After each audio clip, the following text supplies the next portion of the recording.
Hi everybody, welcome back to my channel, or welcome if you're new. My name is Sam. The sun is coming out, the weather is getting warmer, and the first day of spring is coming up here in just a few days. I really wanted to pick out a few books that I think really fit the spring season, as well as talk about a few books and series that I am really excited to read this spring, or at least are on my radar, because I'm really sorry if you can hear that truck idling in the background. There's a fire truck just down the street from me. Hopefully everything's okay and you can't hear that as well. Hopefully that is not too distracting for you or myself. I wanted to pull out a couple books that I really think fit the spring season and are sort of in the kind of genre and mood that I'm in. Books that I've been wanting to reach for with the weather getting warmer and just sunny and nice outside, although today is gloomy and gross, which is, I guess, also typically spring. I tried to pick a couple different genres and multiple authors so that depending on what kind of books that you like to read or what kind of genres that you're into, there might be a little something for everyone. But as I was picking this, I really noticed that I have a lot of books, but most of the books that I have are like from when I was younger, so they're definitely not books that I am really going to talk about.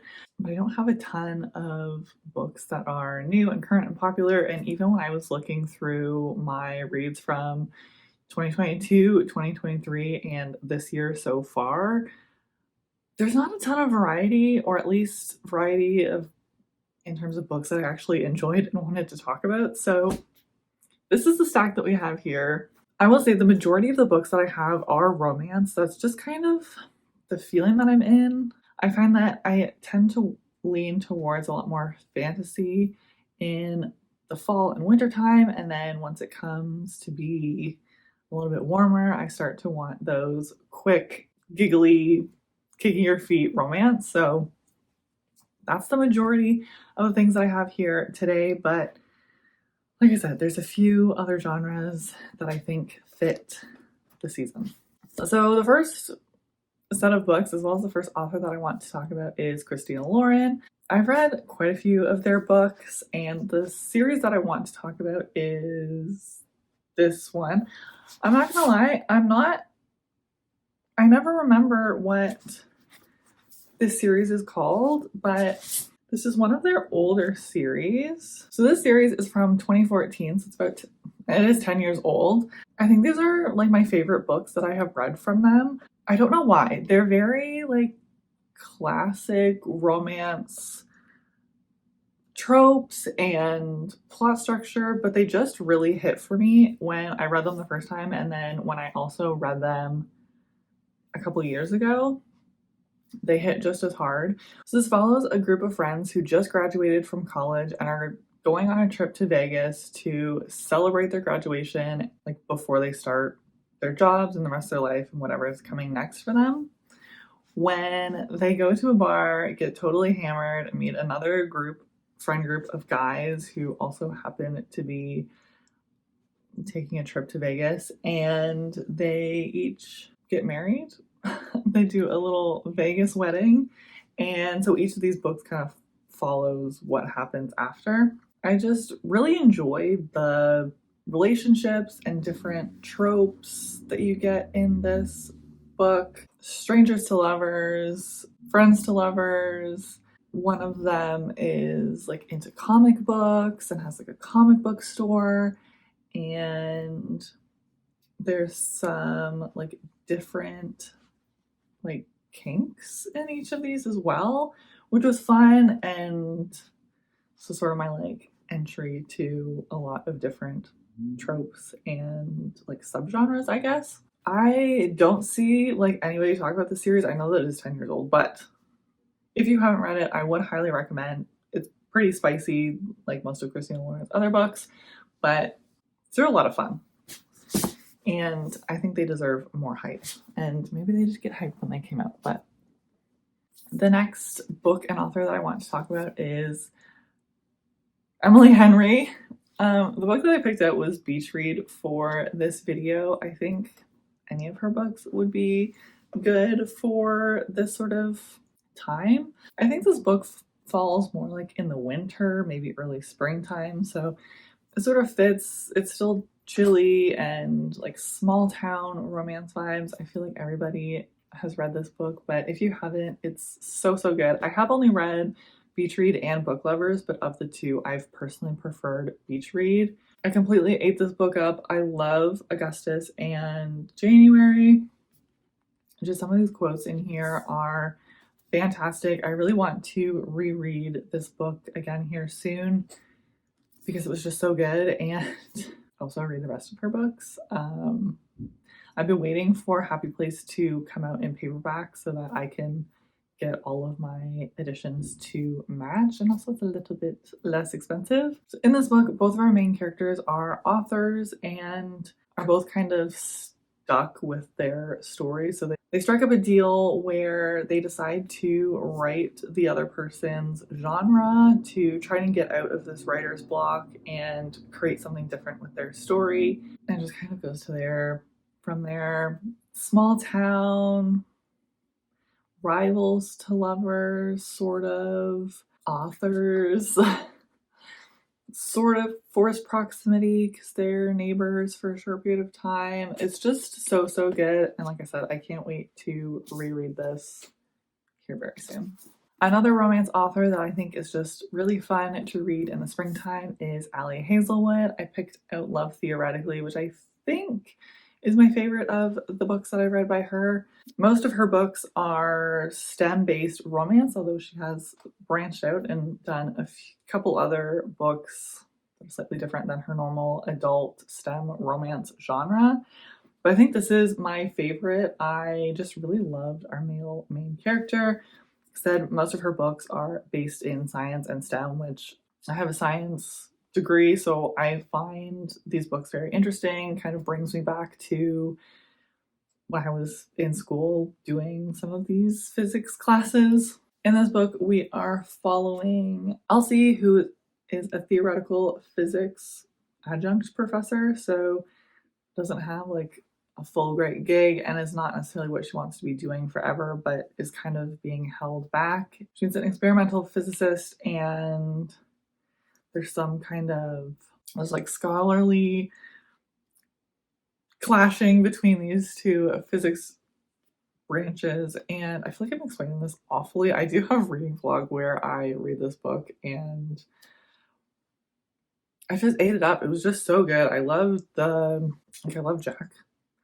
He was just a great male main character and so much fun. I feel like the theme of all of these books that I picked are just fun, easy to read, not like anything too crazy or complex, just having a great time.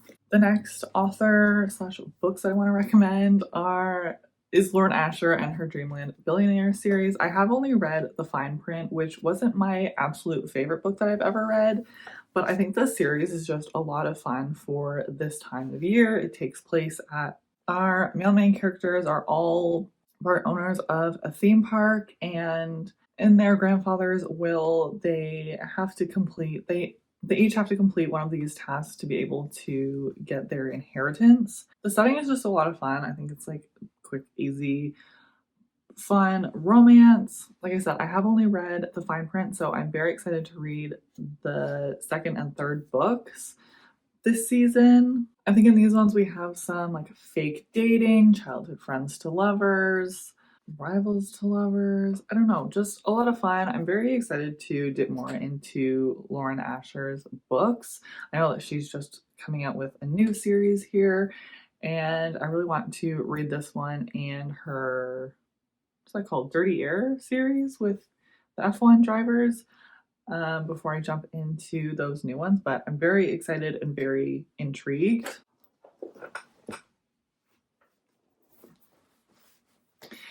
Another romance series is the Chestnut Spring series by Elsie Silver. I have only read the first two books, Flawless and Heartless, and both were 5 stars for me. I completely ate them up. This whole series takes place in a small town in Alberta.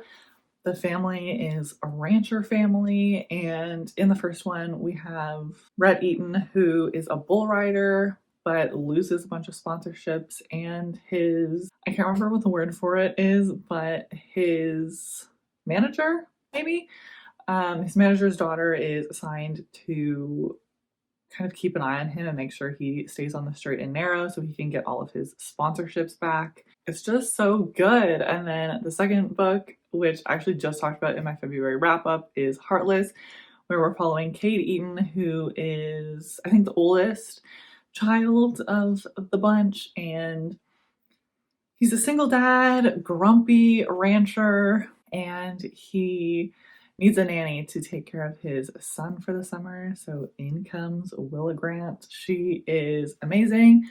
The banter in both of these books is just so good, and I really don't know how Elsie Silver like makes you feel the way that you do when you're reading these. I was giggling, squealing, kicking my feet the entire way through, and I cannot wait to continue reading the series and then jump into her other series and books that she has. I just want to consume everything that she has ever put out. I'm very much in like a cowboy yeehaw country romance time. That just sounds really good to me, and I cannot get enough of them. So if you have any other recommendations of that sort of genre, please let me know. Okay. So I know that was a lot of romance. I did pick out one fantasy series that I thought was good for this time of year, which is Divine Rivals by Rebecca Ross. I think that this is more of a like historical fiction with magical elements. I really enjoyed the romance. I mean, it is a romantasy, and it's just incredibly romantic and heartfelt. And overall, just really enjoyed Rebecca Ross's writing. It's not an entirely complex magic system or political world building, and for that, I think is sort of why I decided to pick it for the sort of season. So we're following Roman and Iris, who are both journalists under this newspaper, and they're sort of battling to get the one position on the paper while there is a war going on between gods. And we kind of go from there. I've said this before, but I was really hesitant to pick up this series because I just didn't think that I was going to enjoy it for some reason. And honestly, by page 2, I was swooning. So if you haven't picked it up, I would highly recommend. It's a very good series, very fun, and like I said, just incredibly romantic. Okay, the last book that I have on here for the books that I have read, I wanted to also pick sort of a mystery sort of book. So I decided to go with One of Us is Lying by Karen N. McManus. This is book 3 in the trilogy. I did read One of Us is Lying at the tail end of 2022, I believe. This third book only came out recently, and I honestly didn't know that it was coming out, but this is a really fun YA mystery. So this book follows a group of students who all end up in detention. They're all from different like social circles, I guess, and kind of give off Breakfast Club vibes, where in detention something happens and one of the kids dies. This group of students all band together and try to figure out what happened because anything that the news or the police are coming out with doesn't make sense. And honestly, it's just a really fun time. We have multiple POVs, like each of all of the students who are in this group trying to figure out what's going on. The chapters are fairly short, so you're flying through it quickly, and the way that this is written just makes you want to keep on reading. I think this is very well done. I personally preferred this series over A Good Girl's Guide to Murder. I think that this one is just more fun, and I like the writing personally better. So if you haven't picked this up, I would recommend. It's fun, quick, easy, and yeah, just a good time. Okay, so that is a section of the video of all of the books that I have personally read. So now I have 3 sort of books or series that I am really intrigued to read here in the spring that are really high on my TBR and just have been sort of swirling around in my brain recently. The first is The Edens by Devony Perry. I feel like a lot of people have been reading this in the last couple months. Very intrigued to read a lot more like small town romance vibes. I think this has like a suspense or mystery element to it. So I'm very intrigued to pick these books up, as well as any of the series by Catherine Cowles. I had one on my TBR a couple months ago, but just didn't get around to it. And I believe her books as well have like a suspense or mystery element to it, which I am very intrigued about. Next series, which I actually am going to be starting in March, is Magnolia Parks by Jessa Hastings. I'm incredibly excited to read this series. I've been wanting to read it for a while, but in the last few weeks, I have been like really wanting to read it. Like I want to know what it's about. I want to absolutely love it and devour it. And I'm very excited. A little sneak peek to my March reads. I am actually in the middle of reading Never by Jessa Hastings right now. And I absolutely love her writing. So I cannot wait to dive into Magnolia Parks and read more books by her. And then the last one that I have is actually an author, and it's Megan Quinn. I did read a short novella by her around Christmas time and absolutely loved it, and have only been seeing good things about a lot of her books and have been really intrigued to read them for quite a few months. And I feel like with spring might be a good time to start jumping into her books and some of her series. There's not necessarily one in particular. I might just stumble across one and just start it, but hopefully I can get maybe one of her books on my April TBR, or I can squeeze it in March. We'll see. I have a lot of books that I all want to be reading all at the same time, and there's just not enough time to read them all. So those are all of the books that I sort of thought of that I have either read or I'm interested to read that sort of fit the spring season. I'm definitely not usually a seasonal reader. I'll kind of read whatever I'm feeling at the time. But like I said, with the weather getting warmer and the sun coming out a little bit more, I'm just so excited to read some of these fun, cute, giggly, like springtime romance sort of things. With that being said, I really hope that you enjoyed today's video. Let me know down below some of your favorite books for springtime or any recommendations that you might have for me to read. I'm always looking for new books. I really hope that you enjoy the rest of your week, and I'll see you in the next one. Bye.